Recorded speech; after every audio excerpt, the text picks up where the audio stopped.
What up, my freaks? RuinusInsight here with part 9 of my Total War Warhammer 3 Sayl the Faithless Immortal Empires campaign. So as we saw last time, we have finally moved south towards the Caravan of Blue Roses and have completed the second level of the Ritual. Granted, our thing has dropped back down because we lost a couple of those altars, but it's all good. It was for a worthy cause, including losing one to get a main territory, or like actual real territory. Speaking of those, we have started to rack up these spoils now and are about to deliver plenty more, which we will use to establish all the Norscan territories down here we want, including the Dragon Isles, which, because of the ports and the love thereof of the Norscans, should be generating a ton of cash for us. Plus, of course, the Sea Dragon's Teeth, and yeah, just generally a very good province. In terms of what we got to do this turn, we're going to start this episode out by having Halfthor Christensen move into his Monstrous Arcanum hunt, the second hunt for the MAWHERD of BLOODFJORD. So, let us get you training, and that's the only thing that we got to do except jump on in. I guess we could move the Tech Thieves. Book Raider, and you can raid for books, as you like to do. Really? Really? Really? Okay. That's so annoying. Okay, well, that's annoying because last episode one of those guys critically failed as well. Man, you guys have low success chance. I wonder if there's a tech that would help out. Because, yeah, this is the tech thievery for the Norscans ain't going so great. And that's with these guys, like, at high levels with success chances. Actually, out of curiosity, let's take a quick look at the hero tech, or techs. See if there's anything that increases hero success chance. Plus 10%. Alright, so what are we currently doing? We're doing Corpulent Sales. Alright, so immediately after Corpulent Sales, well, we're going to head into Secrets of the Northlands because, yeah. I'm actually also tempted to get Pacts of Enmity real quick just to grab the cooldown for the item stealies manipulation, which is, yeah, still on cooldown. Though we gotta wait 5 turns anyway, so, yeah. Cooldown maybe not as big of a deal as one might think, but anyway, at least one of the Tech Thieves succeeded. Maybe we just need more Tech Thieves. That always solves the problem, right? We have 5 out of 8 Shaman Sorcerer capacity, and I'm sure we will need more in the near future. Do we have the kind that... Ooh, Disciplined and Diabolic Splendor. Okay, those are some nice ones. You're a plus 50% character XP gain, and not quite as good as the other one, but who knows how long it'll take to get the other one, so let's get you then. Character XP gain plus 50%. Guess we're gonna need more names for Tech Thieves. You're just gonna be Tech Thief for now. Like so, and get a move on with the rest. Like so. Alright. Anyway, Christian, then Halfthor, go. MAWHERD of BLOODFJORD. Huh. Giant pile of dwarfs? Oh, that's interesting. Hunt's Culmination. That's, huh. That's interesting. We're anti-large, but the Slayers are anti-large too. Huh. Alright. Well, the Dark God's whims may have lengthened your search in the past, but now the Hunter's wits and bodies have been honed and bolstered by tempers growing increasingly short. Carnage is at hand. The warriors are raring to go. Alright, and I take it the enemy gets the blood... Wait, who gets the blood herd? We're hunting the beast. I don't know, whatever. We'll figure it out as we go. Oh, we have 2 Razor Standards here, right? Maybe give them to the Chaos Warriors. I'll give them to the Chaos Warriors. Worshippers of the Crow actually are now the weakest. If we get a 3rd Razor Standard, we'll just give it to them. Should be a fun fight. Go.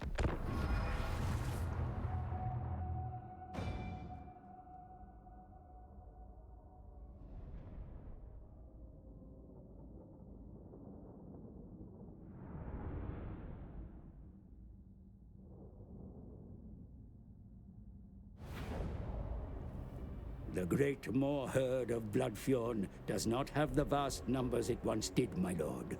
The last of the mighty herd is now just a single family, including a protective mother and her young. Stop the vengeful dwarfs from slaughtering them. The calves are especially valuable. If they are tamed and trained, they will be a great addition to your army.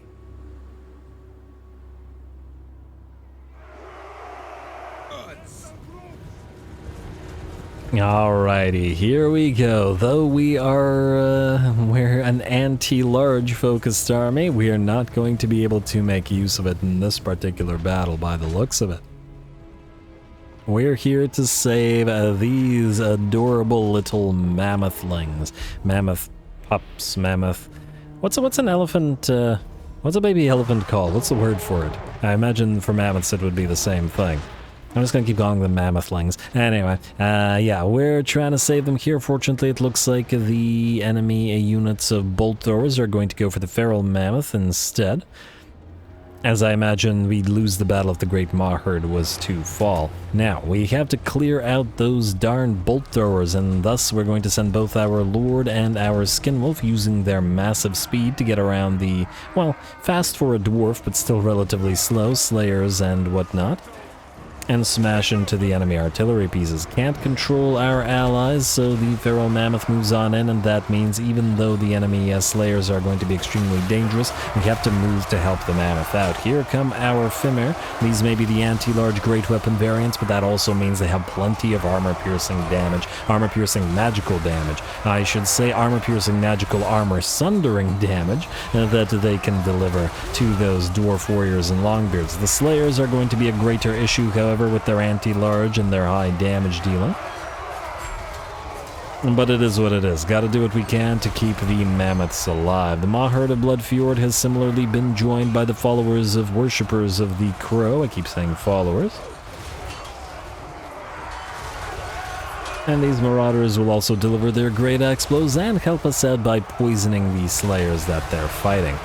Unfortunately for us, it looks like that army was merely an appetizer, as plenty more slayers have made their way onto the battlefield. This time, not just slayers, but giant slayers as well, and whoever designed this map has cleverly given the reinforcing army grudge throwers, which can fire over this hill in a way that other artillery types, like the bolt throwers of the first army, would not be able to. The feral mammoth, angry perhaps at being hunted, is going after the enemy lord, while we go with our chariot to bounce between the enemy crossbows or ranger units, and just to prevent them from firing for as long as possible. Speaking of firing, our fire glaives have been having a very difficult time because we had to move uphill for this entire battle, but they've at last crested the same hill and are now firing away, pew pew lasering down those rangers or crossbows or whatever the heck it was over there. Yeah, it is correlers. Alright, and it looks like some of those corlers are terrified of the mammoth, although I'd perhaps be a little bit more terrified of taking a few laser shots to the face. Well, actually, being gored by a mammoth, gigantic mammoth, is also not super pleasant.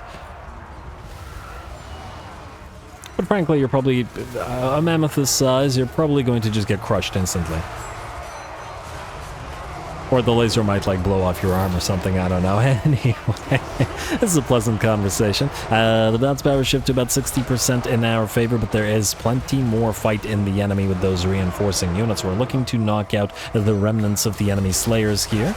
After all, they are unbreakable, and we have to take down every single one with those great weapons. There we go, they're losing their heads. And we will have to reposition to take on the rest, including those extremely threatening giant slayers, who we probably can't fight directly with the Fimir. And the giant slayers would probably tear them apart. Granted, the Fimir would do damage in trade, because that's just the nature of fighting enemy units of slayers, but they would get torn to shreds. Most likely, especially as we don't have them buffed up in any significant manner yet, and while they have solid armor, the giant slayers would penetrate that, and their melee attack and defense is quite low at 36. That's alright though. We will send the Chaos Warriors in instead, very slowly but menacingly, walking towards the enemy and getting ready to distract them.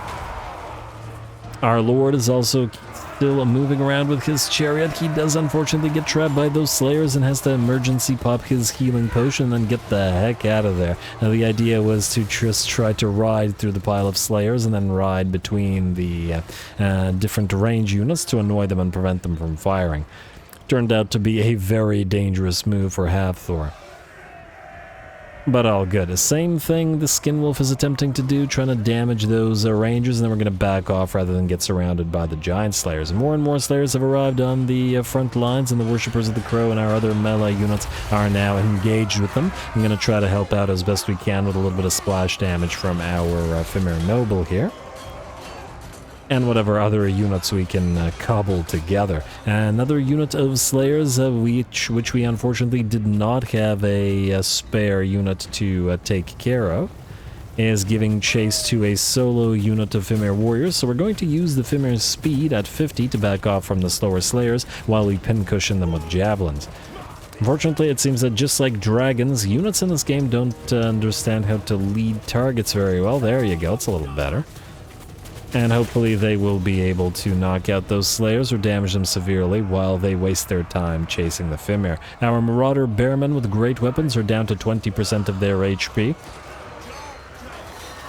taking huge damage from fighting the Slayers, so we're going to back them off and allow the Chaos Warriors to continue holding these guys back, though the Chaos Warriors aren't doing so hot themselves. Does look like our Fire Glaives are trying to avoid getting engaged, and we have to retake a position up on this hill, so once again we can fire down at the enemy below. That's the danger of bringing direct fire units like these Fire Glaives. With the hillsides in this particular map, they are something of a liability. That is much more than they would normally be. Anyway, another unit of Giant Slayers has found our Lord, who has not only reached his healing cap, is down to about 35%, maybe 40% of his HP. We're going to emergency rush in with the Fimir to block those Giant Slayers off, and then as soon as our Lord Havthor has backed off, we're going to run away with the Fimir, who are still faster than the Giant Slayers, and then start pew-pewing them with our laser units. Weird as it slightly feels to have those with Norsca, but you know, the presence of the Chaos Warriors and stuff makes it feel a lot more appropriate. Alright, and we're looking pretty good now. The balance of power shifts to about 90% in our favor. Of course, the Unbreakable Slayers will still run around, but all the Rangers and Dwarf Warriors and such are pretty much done for.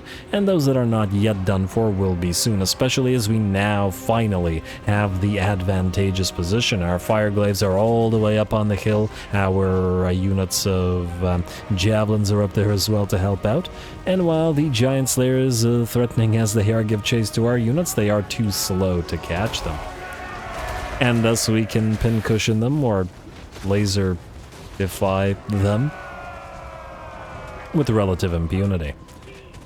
Alright, this Giant Slayer unit is down, though the other unit is managing to close the distance with these Chaos Warriors. It does, however, mean that they'll be standing still and not blocking or not dodging too many shots.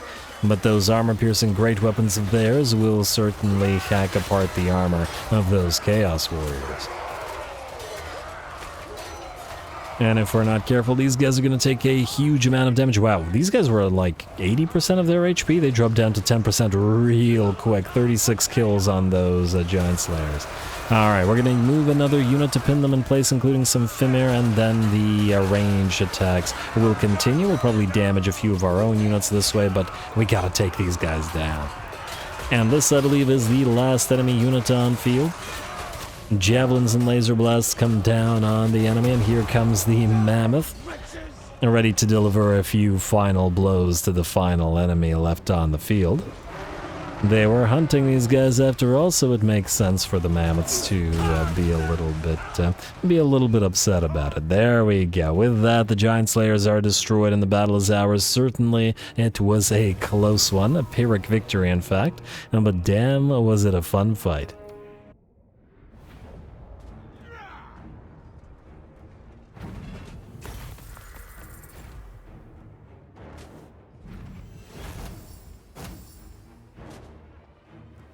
Alrighty, there we go. A rather tough fight. That was admittedly a lot of Slayers. That was, we were prepared for monsters, but, well, not quite what we met. Still, we managed to pull it off, despite the army not being sort of ideally suited for it. The two units of Chaos Warriors did pretty well, but admittedly the Marauder Bearmen were more or less keeping up. The terrain didn't lend itself well to the Infernal Guard getting a lot of work, but that's alright, as it didn't make that much of a difference. Fimir did well. Everybody did well. I am, generally speaking, pretty happy. Sacrifice the captives or heal? I mean, well, we're probably going to heal over the turn anyway, so might as well sacrifice and complete the quest.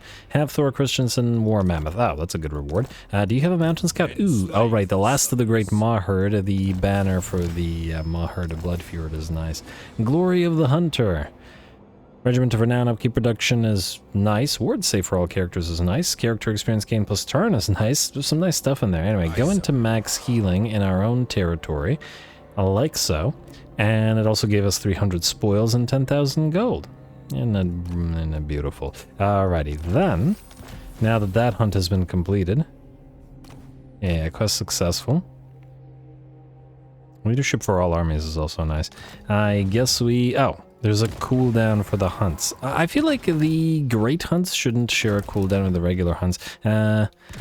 And I assume that the next hunt will also start in this area, so I guess we are going to just sort of stick around with Cav Thor, which is a bit of a waste it feels, but you know, what can you do? Alright, fair enough. We got other things to do, I'm sure, so we'll skip, and we will end the turn. I don't believe we have any buildings to be building after all in the turn. Let's see if Helman Gorst attacks us with 4 armies, or whether he's going to continue attempting to defend against Drajuat the Ashen, who currently wants a military alliance. I'm going to say no to the military one, at least at this current time. Alright, I assume he's not going to be able to catch up to Jarl, but you never know. Looks like this army didn't move towards him, which is good, because we can... No, he will attack us. Alright, fair enough. Give the Banner of Swiftness to Sayl, putting him up to 73 speed. Pretty solid. Huh. And is that 73... Alright, this thing... 73 speed. I'm wondering whether we can get a cursed armor on you. It'll significantly reduce your speed over the... I guess it depends on if we can take you over 100 speed and then put you back down to like 50. Anyway, it's a lot of blobby skeletons and stuff, but I really don't see how these guys would be a threat, especially since Gorst should be using more zombies, but he's not even really supporting his zombies. Just gotta make sure we take down the Black Coach, but otherwise, it shouldn't be an issue. Go. I have seen the path to victory, and it requires only a little of your blood. Alrighty, here we go. I always love fighting the vampire counts. They are my favorite faction to play and to fight. And Gorsty has obligingly brought with him 3 stacks. And granted, mostly of trash, but there are some threatening units in here. Gorst himself, the Black Coach, and the Cairn Wraiths, as well as the Crypt Ghouls. Crypt Ghouls, of course, very fragile, but certainly not to be underestimated. Take it from someone who plays a lot of vampire counts. Anyway, we're going to start taking up a nice little position. There's some impassable terrain here, and I think since the enemy is attacking us, we can actually allow them to, you know, move towards us. Now, Sayl is free to move on into the enemy army himself. There isn't really anything here that can threaten him. I think as long as he has mana, he'd be able to clear this pile of enemies himself just fine. I'm gonna also want to get the first uses of the Nightmaw on cooldown. He has 6 of them, and you gotta get him on cooldown as fast as possible if you want to keep using them. Anyway, my idea here was I figured we'd move towards Helman Gorst, but Gorst has a pretty shockingly good melee defense.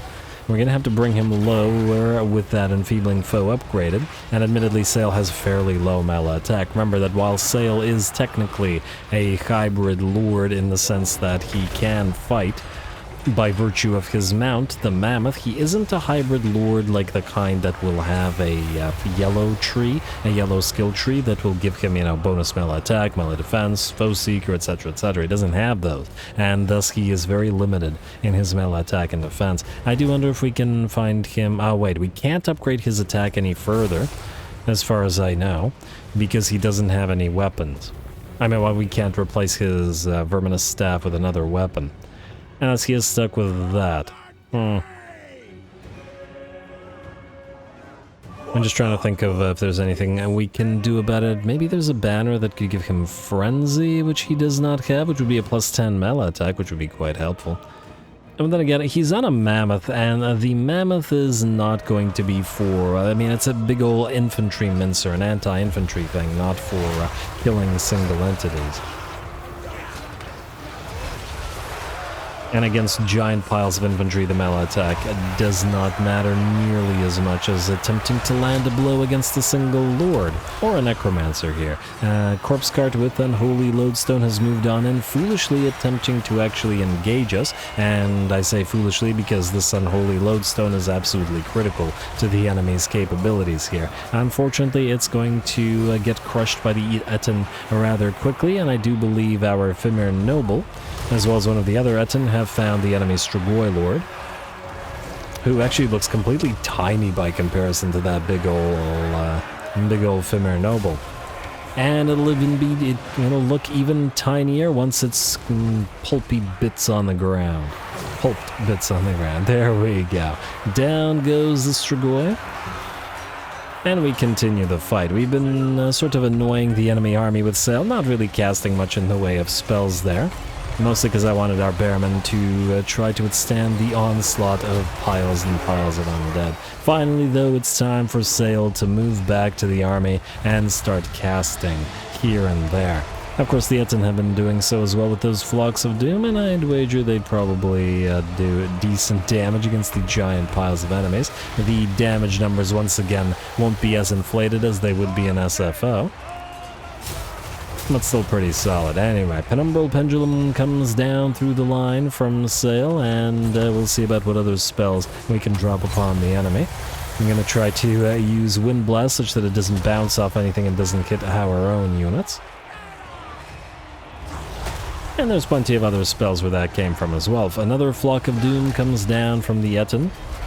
And our Awarekin here is attempting, or well, has actually exchanged a few blows with the enemy White King, but yeah, units have a tendency to get distracted, especially in blobs like this. And thus it's hard to keep only focusing the enemy White King down. Here comes a second Penumbral Pendulum through this big old line, but the enemy reinforcements are still making their way onto the battlefield, and Gorst does still remain alive.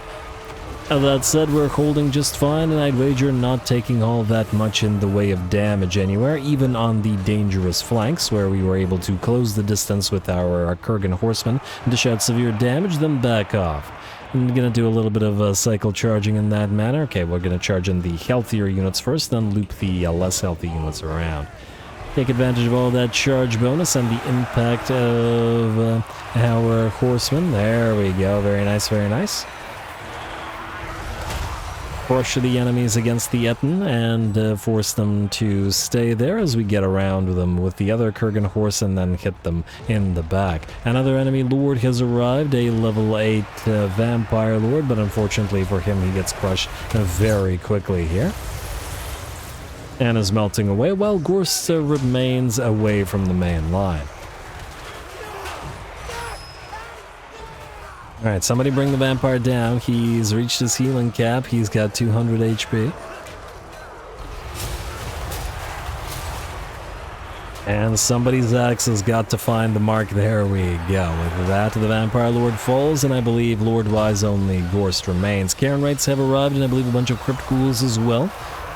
And the Black Coach is in here somewhere as well. Kind of hard to tell because there's so many units on field, but that's alright. I'm going to go through a Wind Blast through those Cairn Wrights. Ethereal units not nearly as threatening in vanilla as they are in SFO, but still pretty threatening. And we still quickly take them down to 55 or 50%-ish of their HP with that Wind Blast. The enemy's flank has collapsed and Gorst is at last moving in to the fray. Our spells keep coming down, the Urnon's Thunderbolt in the distance, the Night Maw through the lines of enemy skeletons, and at last the, I believe, second use of the Ice Vortex from the Cold Voider that we've got, mostly to finally make sure to finish off those Cairn Wrights. Crypt Ghouls, or Crypt Horrors rather, move in. I'm gonna apply some armor-piercing damage or just generally splash damage to our units of Bearmen. Gotta be careful as these guys are fantastic units, so we are going to debuff them with the Helm of Discord while we take them down. Lovely, and it looks like the battle is very nearly ours, the bounce power reaching about 85, maybe even 90% in our favor. The enemy is disappearing everywhere, and Gorsty is moving in with 2 of his necromancers at last. Again, the AI doesn't really understand how to play the undead well, and obviously if not engaged with the line, Gorst and his 2 supporting necromancers should have been very close to the line, adding their support units, especially with Sayl's army not having any range units to punish them, so it's not like we could have pincushioned them. We'd have to chase them down with our single entities. Alrighty, once again, Sayl goes for Helm and Gorst directly, and our other single entities are going to move on in. The Fimir Noble crushes that Necromancer and Corpse Guard with a big bonk from that Warhammer, or Maul. And Gorst has begun to melt away. We charged him, his corpse cart explodes, and with that, the battle is ours. Lovely to see the massive hordes of enemies as always.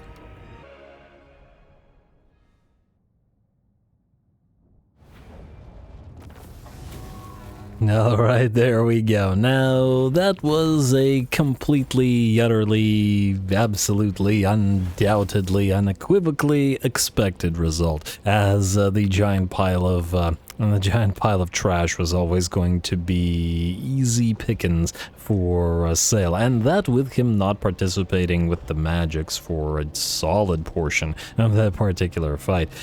For the Arrow Eaters aren't just eating arrows with 40k Warhammer 40k damage, very, very solid, and closing in on them with 21k, well, half of them, the bare necessities. For the Etten, it looks like one of the unnamed Etten managed to beat the Blessed Mutant. Of course, Sayl again, 1.2k kills and 153,000 damage. 15k on Beorg, very nice. And, well, the Skinwolf didn't do as much, but it was trying to go after that White King for most of that fight, so it does make sense. I guess we'll heal up, because I don't know what's going to happen now, so we'll heal up now. And those guys are presumably going... Ah, man, this guy did move this way. Damn it, this is exactly what I wanted to avoid. Okay, well, Legion of Asgore, Construction of Outpost, so you can move this far. Now we can move past you anyway, you won't be able to catch us. Alright, move past him. You deliver a giant pile of spoils. And yeah, enables poison attacks, so now that poison imbuement that he gets, well, he doesn't need it because he'll be using poison anyway. And this guy's going this way, but we want to grab Shattered Stone Bay. I do wonder... Right, I guess we'll leave Flayed Rock, much as I'd love to take it... Oh, I don't like this at all. Black Fortress is under threat, and okay, don't you lose your capital, I swear. Did we build an outpost there? Yeah, but 2 more turns. Again, that's the issue with the garbage garrisons in vanilla. It's a problem. Anyway, go after Gorsty again, and kill off the rest of this. We'll hopefully heal up post-battle, because I imagine this will damage us somewhat. Yeah, alright, so heal up. Yeah, we didn't take that Lichbone Pendant from him? Come on. And luckily you can still reach Shattered Stone Bay. Here, we're going to move on in. Then, how much movement range do we have? Not a crazy amount. Okay, so here's the problem. There is an army here still. I guess it depends on how it works. I mean, do we want to capture this at rank 2, or do we want to sack it? I mean, considering it's 10k... And we're probably better off just growing it and then building it. On the other hand, if we captured a tier 2, we might... You know what? Capture this one at tier 2 because we might be able to build a defensive structure immediately. So, colonize. Like so, first of the Dragon Isles. And we will delete the Ruinous altar, which is my favorite kind of altar, but yeah, trying to get a garrison here. I feel like in SFO ports also give you some kind of garrison, so it's unfortunate that we don't see one here, but it is what it is. Anyway, oh, we got wood here. With construction cost reduction in the province, man, this is gonna be such a good province. Alrighty, absolutely worth it coming down here just for this province alone, if nothing else. Looks like Edmund Gearhoff has moved back in. And I guess we will go into ambush stance and back away once more. Oh, wait. We can't fight him with this army. At least, we can't fight him with this army if he's together with the full stack in the Maw Gate. If he's by himself, we very much can fight him. You're still waiting for rank 12, so just keep on waiting. But these guys are free to be leveled. You know what? Let's grab Final Transmutation for this one, and then you, sir, are going to go with Twisted Flesh. It's just better than Frenzied Assault. Defensive stats. I mean, don't get me wrong, Frenzied Assault is great, and generally speaking, if we want to use multiple Skinwolves in an army, it's better to have both, but if I had to choose one, it's obviously going to be the more worthwhile defensive one. Anyway, what else do we have here? So, have Thor. You're stuck, buddy. Just heal up, and at least this is reducing your upkeep. I guess you could channel. We're not generating much money in either Dragon Crossroad. You know what? Go to Ironstorm where we generate even less money. And this is own local region. Yeah. So do this, and then go into Ironstorm, where you can channel, and then it won't significantly impact our cash. And you can reduce construction costs as well.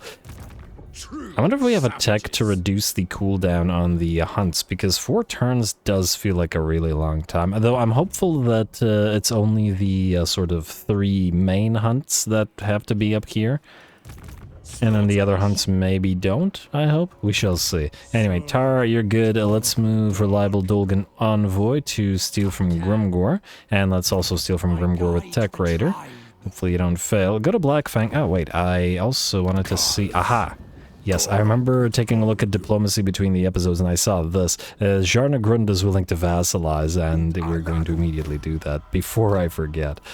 Alright, that's a nice little vassal, and it's one where we will immediately build the outpost and have access to all the Chaos Dwarf units immediately. Isn't that beautiful? Plus, it's a vassal who basically, it's impossible for Jarnagrund to fall. I don't think I've ever seen a AI faction take it, so pretty happy with that. Anyway, Tech Thief, move. Tech Raider, oh, did I not? Oh, I was gonna send you down to Blackfang. Can't believe it's only... Wait, 41. Okay, yeah, go down to 61. You guys need some better success chances. Yeah, we really need to get that tech for you. Please don't die. Okay, at least you succeeded. You don't get the horse, but I'll keep an eye on you. And we will get you, I guess, wound. Alright, maybe we should start chaosifying the territories. It's also option. Kaj of the Black Axes, you are supposed to move down here to join Tar, and we are supposed to do building. Though it ain't much. We'll upgrade the clan enclave at Shangyang, and I believe that's it. We got 4 more turns to wait on these, so we will skip. We did Diplo. Actually, let's double check Diplo in case I forget something. We're Host of the Apocalypse, really close to tradability. Your vassalage chance is also not that bad, though. I wonder if we should actually do this, or whether we should... It would be nice, because we get a bunch of Norscan vassals if we do that as well. By the way, we wouldn't want Norscan as vassals, we'd want to confederate them. You know, I'll think about it. Heralds of the Tempest, what's your vassal chance? Land Carrion, we could also probably pay them for vassalage. Legion of Asgore, I would like to vassalize you, but it's not super likely, but I'm perfectly happy with them as an ally as well, so it's not the biggest of deals. You want us to take out these guys. I'm gonna say Fritz is the option. Wait, where's Dieter? Oh, Dieter's down here. Alright, let's go for Dieter then. Or go for Dieter too. Alright, and I believe that's it. End the turn. We just gotta make sure we take Dreadrock and all of the Dragonaz before these guys sail down here. We're the only ones that get to sail down here. And, I wonder if Aislinn is sitting at the eastern colonies or not. I also wonder if this guy's gonna go this way, which would be unfortunate. Peace treaty, no. That's not happening, buddy. Sorry. It looks like they're going to pig barter. Oh, don't tell me they've taken the Black Fortress. They are over there. They might be besieging it. I can't quite tell what's going on over there. What is this? A demolished farm, income from raiding plus 80%, income from sacking plus 20%. We are not really raiding all that much, so fun as this is, I'm gonna say smashed cities. Your warriors have not seen enough action. Really? Action lately. They grow restless and crave the screams and panic of Southerners fleeing the mayhem of your armies love to bring. And the men care not whether they raid farms or cities, they just want to cause havoc and honor the gods with the agonies of their enemies. Send them somewhere quickly before they turn on each other. Smash their cities. Alright. Ally begins outpost construction. I assume you won't be able to reach Shattered Stone Bay from here. But there we go, income from spoils and pillaging. And we are going immediately into hero action success chance because we gotta. No choice in the matter, alas. Alright, I don't really care if you take Pig Barter. I very much care if you... Yeah, they sacked their frickin' tier 5 capital because Drashrath is a moron and he moved out here instead of... wow. Wow. The sheer incompetence. Would you guys be able to reach Shattered Stone Bay from here? Who do we go for? Do we go for Dreadrock or do we go for these guys? We can reach you by the... Oh. Maybe. We can reach this guy in Shattered Stone Isle. This guy might be able to sail and then immediately go to Shattered Stone Bay, though. But these guys... Ugh. I don't have enough armies here. Granted, this is a garbage army, but I'd really prefer not to lose this. Granted, 500 spoils is no longer as much as it once was. This will at least be 2 lords as opposed to this one, but it is further away. You know what? I'm gonna say we do Dreadrock first, and I'm hoping I don't regret it. Oh, we get to get at a decent level, too. Or level 4. Alright, go here. I'm gonna just hope that you can actually land here, because if you can't, it's going to be tremendously unfortunate. Alright, go here. Yes. And look, it's a like there's some Graveguard in here, but let's face it, the exact same thing would happen as just happened. So yeah, we are going to colonize it. Ooh, tempting as this is, colonize, take it to tier 3, and delete the Corral, and delete the Chaos Shrine, and we can immediately upgrade you. It'll only take 1 turn. Does this do anything here? Campaign movement range plus 20. You know what? Uncollect the income. I'm going to say do despoilment just for the campaign movement range so that Sayl can hopefully guarantee everything here. Yeah. Is it worth it? Wait. Plus 20%. I mean, we are still able to reach us. You know, maybe it doesn't do much for us here. Alright, Potion of Foolhardiness. We've received the Plague and Dreadrock, but that was always going to happen. And onward, we continue. Alright, so first of all, Jarl, attempt to go to Chiang. Tar, you can... Oh, actually... Stay here for a bit. I'd like you to keep an eye on if another army moves down here. You go into raiding again and keep annoying them. Right, 1 more turn of this and you'll actually level up to 12 for your recruiting capabilities, and we can sort of shift your army, your units, to another lord. And that works nicely. Baelgar, ooh, your army is ready. Okay, wait, so I wanted to do 2 things with you. First of all, we want to get the Cold Voider and the Iceforged Legion. I ultimately decided to get a couple of Charybdises in this army. They're not technically a, you know, they don't apply Frostbite, but Charybdises are deep-sea creatures, and a lot of them live in the icy waters of the Sea of Malice and Nagaroth, so I'm going to say that it works with a frozen army. They're pretty used to icy water. I feel like it makes sense enough, and they will provide some nice anti-large in this army, which I was going to get Skin Wolves to do, but they will do it instead. They feel, I don't know. I mean, technically pretty much everything in Norsca is related to frost, so yeah, but, you know, I feel like this, it works. Shut up. Anyway. Alright, so the only issue now is that I may have over-constructed, and we do need heroes. Oh, we need a lord for this. Marauder Chieftain. We have an aggressive Marauder Chieftain and a perceptive Marauder Chieftain. I mean, I guess we could go with the aggressive one. I'd like for a better trait, but I also don't want to wait 8 million years, so yeah, go for aggressive, I guess.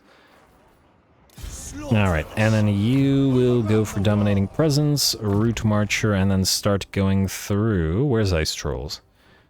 We need to buff them. This doesn't give them leadership, does it? It does not. Alas. But all good. And let's start going through that. Wait, actually, you know what? Dominating Presence, Root Marcher, 1 point in Norse Resilience is probably more worth it.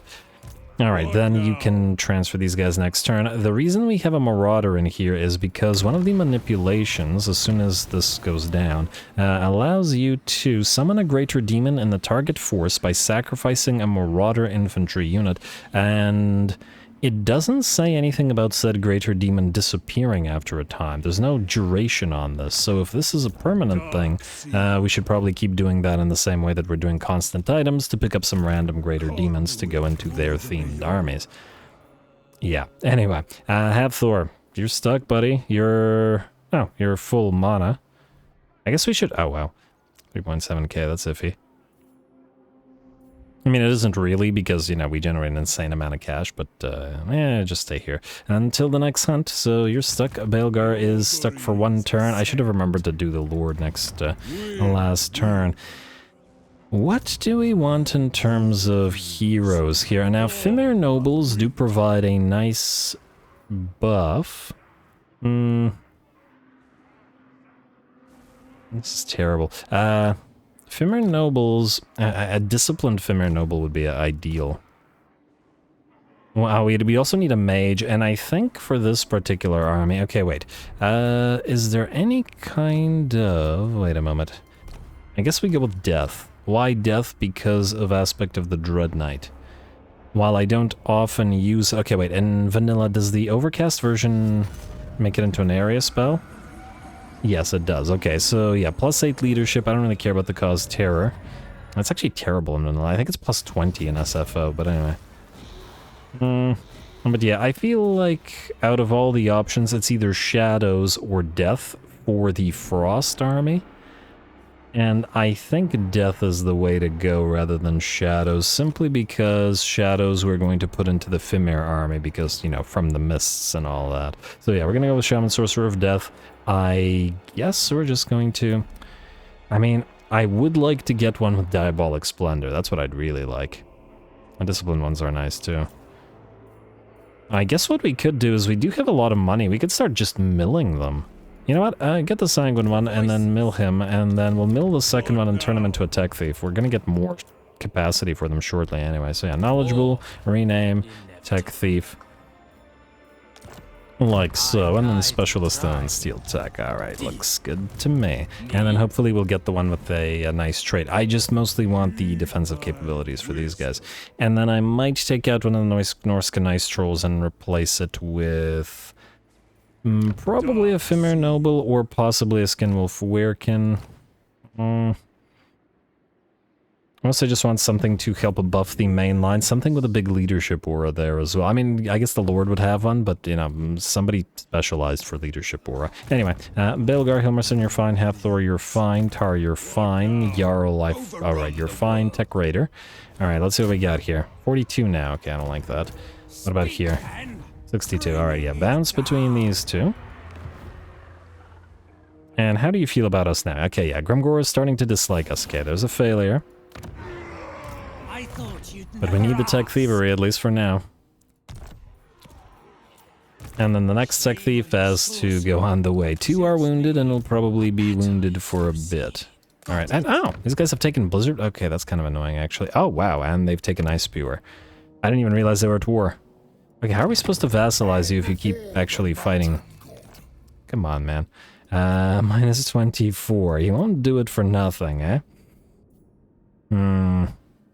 Well, I guess we could keep building relationship by going for military access and maybe even non-aggression pact for now. You're not hated by the other nearby factions, although I think Archaon doesn't like you. There's some base aversion there, but anyway, we'll do this, keep friendly, and then see if we can't make you a vassal later. Because we're already trading with them, so I wouldn't cancel it just randomly. Anyway, that's it for that. Let's see, building. Imperial Road, alright. Immediate Longhouse Underhall. We will keep building the Wall of Carcasses, as one does. Gonna be a bit until we can get the Occupied Celestial Palace, which does give us income from all buildings faction-wide, and weapon strength for all infantry, which is also nice. We need more capacity, so that is the Chaos Totem to get the Shaman Sorcerers, and it is the Henge of Totems to get both Fimir Nobles and Bale Fiends. Though, well, this is the money thing, yeah, so otherwise it's fine. Alright. Looks good to me. Dragon Isles, you will eventually start collecting money, but eventually is not now, and I guess that's another end turn. Let's skip, and end the turn. Trying to get towards that next hunt. Decent likelihood these guys also start moving south towards Shattered Stone Bay. I'm just gonna hope that these guys can defend their frickin' capital. Can't believe they lost to tier 5. I feel like the AI should be automatically programmed to build defenses in all places. Oh, wow. That's a lot of enemies. Defenses in all places in... Defense, no. Vassalage, guy. Vassalage. If he loses one of his armies to Grimgor, he'd probably be willing to vassalize. Dieter von Karlsburg. I thought it said Dieter von Comeback, as in they're making a comeback, and then I was promptly very amused at myself. Anyway, pestilence scheme performed. It's a giant pile of garbage mostly. I do love fighting vamps though. I'm kind of tempted to still fight it.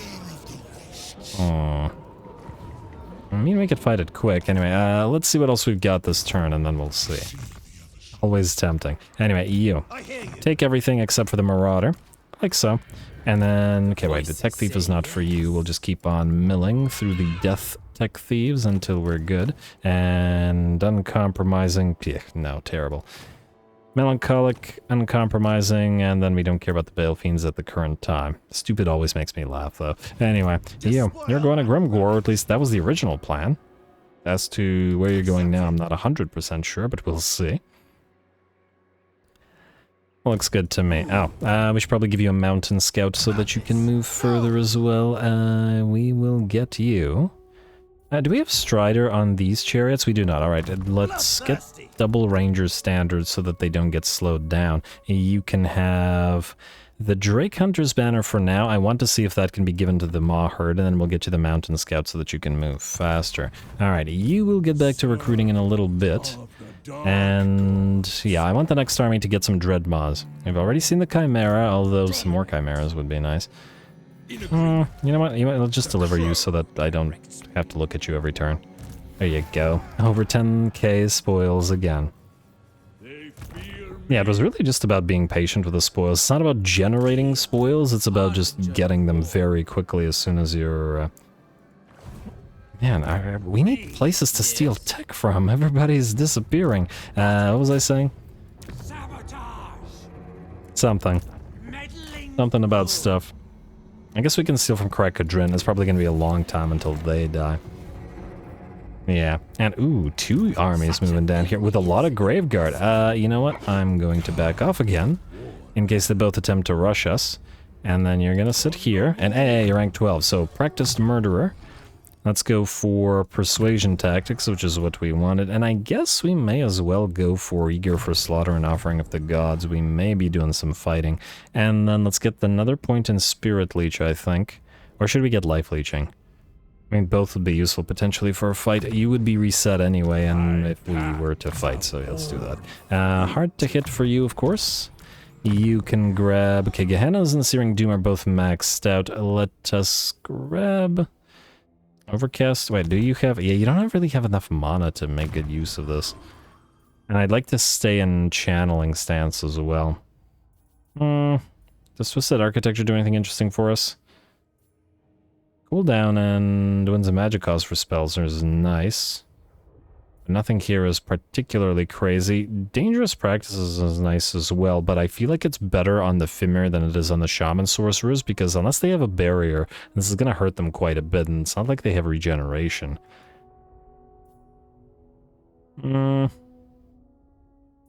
Glittering... we need a second level in Glittering Robe for it to be area. Alright, let's start moving through Glittering Robe. It is a useful spell, admittedly. What about... yeah, okay, Twisted Flesh. Easy pick for this fella. Alright, Havthor.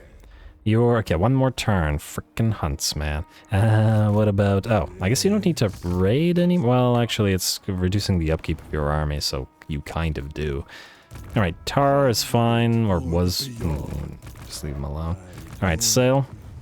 Did I check building already? I did not. Alright, Imperial Road. Let's upgrade, as we do. Get those Shaman Sorcerer capacities up by 2. And the Dragon Isles, we will still build the defenses. We will build temporary defenses here. Actually, this one might not be so temporary. Ooh. High-level port, too. Minus 22? Why? I'm sure it'll fix itself. And then I guess we go for the first dash. Alright. We will... I mean, I guess we can upgrade you. Just do it. At least for now. Sayl. Alright, let's see what the auto-resolve says. If it says a low whatever, low victory, low casualties, that's the one. It probably will. And it's a giant pile of undead, though. Damn it, I find these two fun. We're gonna fight it.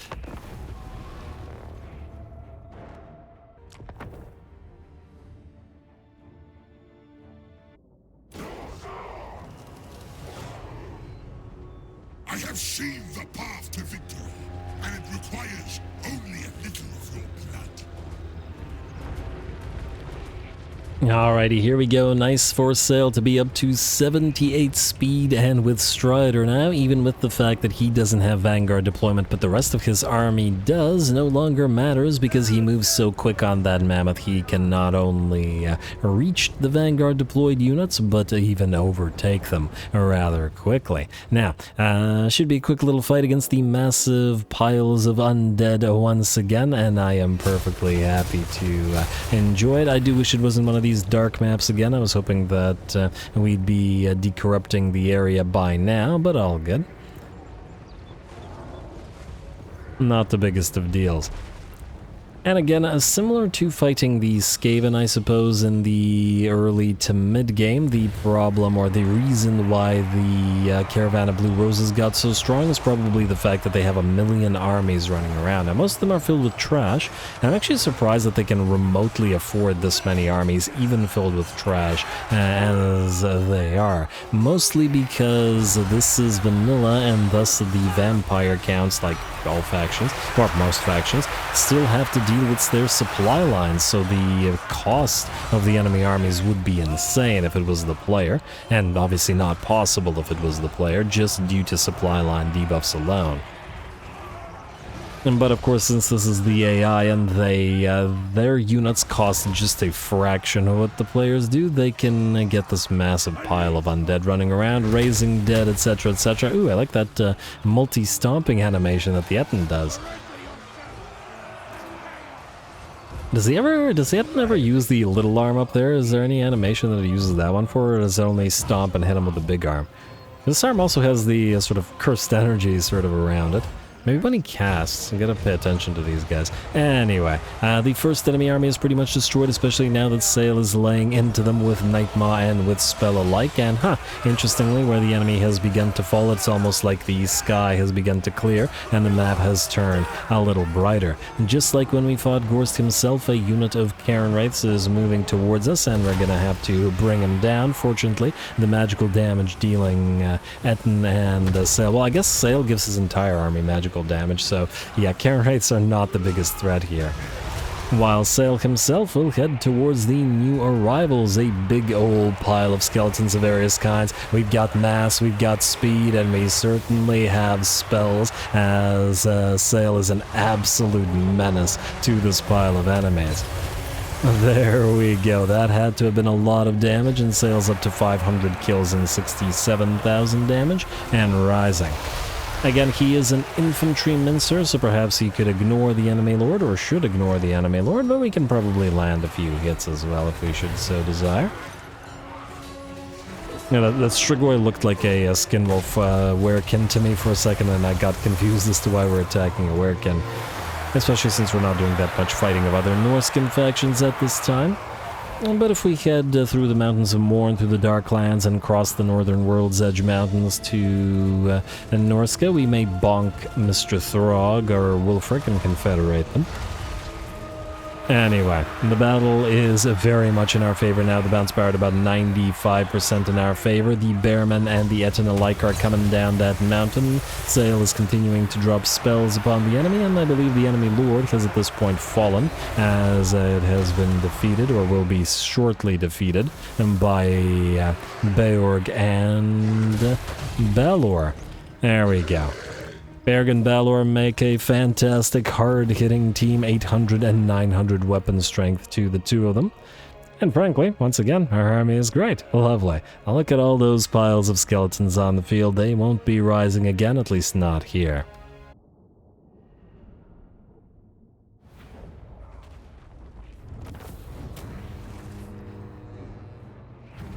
Ah, there we go.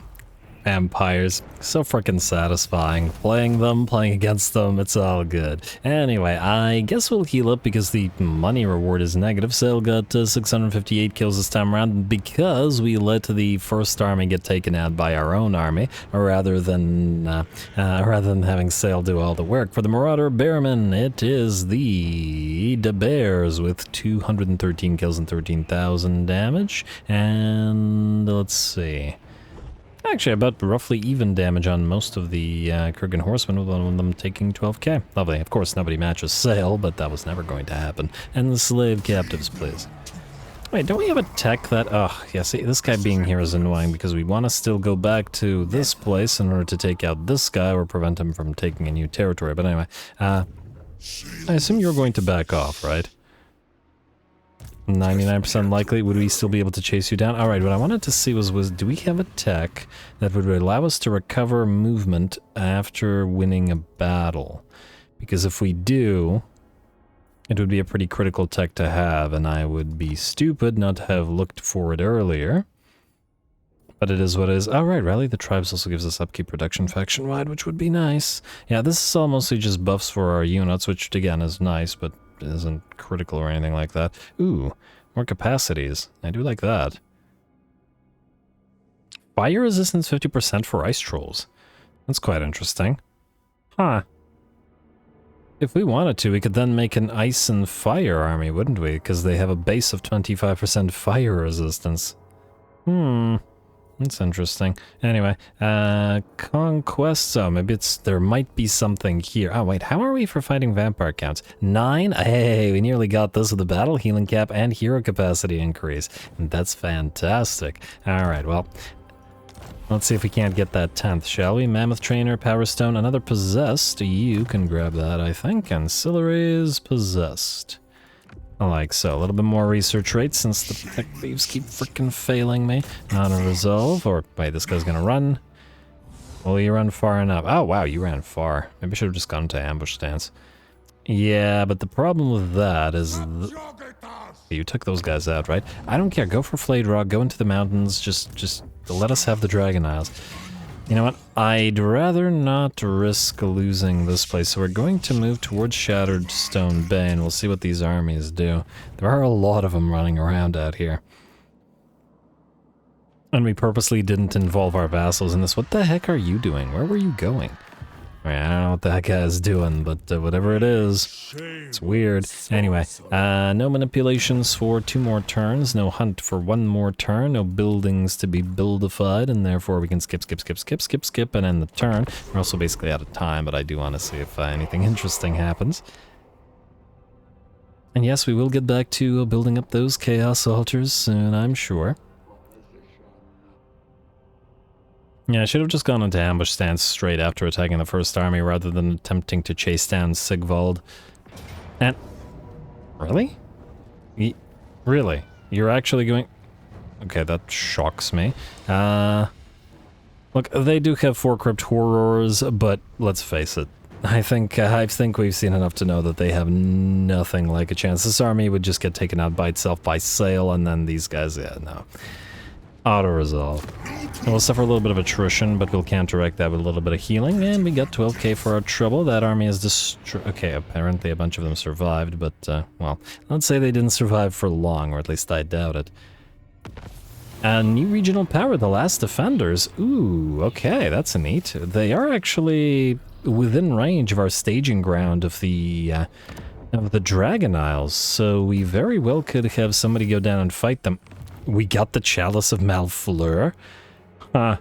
Funnily enough, if we really wanted to, we could replace the Shalkane's Teeth and give this to Sayl. It would effectively make him invincible, like we saw Cetra be in Cetra's campaign, for those that watched that one. The main issue, of course, is the miscast base chance, but I don't know if that matters that much. Actually, how much anti-miscast does Sayl get? I think via text there is some. I wonder if we could completely counteract that, because this isn't a set. Now, funnily enough, this gives him -30 miscast, but anyway. I don't dislike that magic missile. Also grab that mentor. I don't dislike that magic missile. So you have a base of 15. I think the other sorcerer types have another base miscast reduction, but surprisingly Sayl doesn't seem to. He does have increased spell intensity, which, you know, explains some things. Currently, it says he has -70% miscast base chance. If we were to lose Shalkane's Teeth, it would be back to -30. I think we can get a little bit going via tech, so we'd still have around a 50% if we wanted to get this. Sayl probably doesn't need it. It's just that he's He's so unlikely to take too much damage. Ooh, Wolfclaw banner. Nice. Skinwolf unit buff. Getting some good stuff lately. Alrighty, Norscan War Horse, Tech Thief. Wait, Tech Thief got a horse? That's annoying. Alright, Sayl, kill this thing real quick. What remains of it. And auto-resolve it. Alright, sorry, Vamps. Fun as you are, you gotta go. Heal again. And then I guess we'll have to raid our own territory. I mean, we could go into Shattered Stone Bay. We wouldn't be able to cross this place anyway. I think we'd heal... Actually, would we be able to go there? I think so. Go here. Right to the edge of this. It doesn't look like the other army is still here, or oh, there it is. Watch them go for Dreadrock after this. I'd be annoyed if they did, but I wouldn't be surprised. Would they be able to take it next turn once the Bloody Bulwark comes up? Not with a single army, I bet. But we shall see. Anyway, folks, with that, we are out of time, and I'm gonna have to call the episode here. Next time, we continue the battle against the endless tides of undead, and ooh, I guess their stronger armies were up north fighting Grimgor, while their weaker armies, well, okay, it kind of makes sense. We kind of have the same situation where we have no armies protecting our interior territories, so I guess they made the same mistake. Which works for us, I suppose. So yeah, we're going to take the Dragon Isles and then start moving northward. I do eventually plan to move through their territory and then cross through Kislev, maybe, and into Norsca. See what's going on over there. And also maybe fight the Empire. Well, we'll also want to keep an eye on... I mean, we need somewhere to raise a bunch of altars. I obviously have been just kind of having fun screwing around, not super focused on getting the final battle unlocked, but eventually we will need to... we'll need to move through it. We still have a bunch of armies and stuff to do. The Dreadmaw thing, I haven't decided whether we should put those with Slaanesh or something. I'll figure it out. Yeah, and our Frost army is basically ready to go, and we'll start off against Grimgor shortly. Let's see how they do, hopefully next episode. Stay tuned for more. Don't forget to leave those likes and comments below. All glory to the algorithm, and thanks for watching.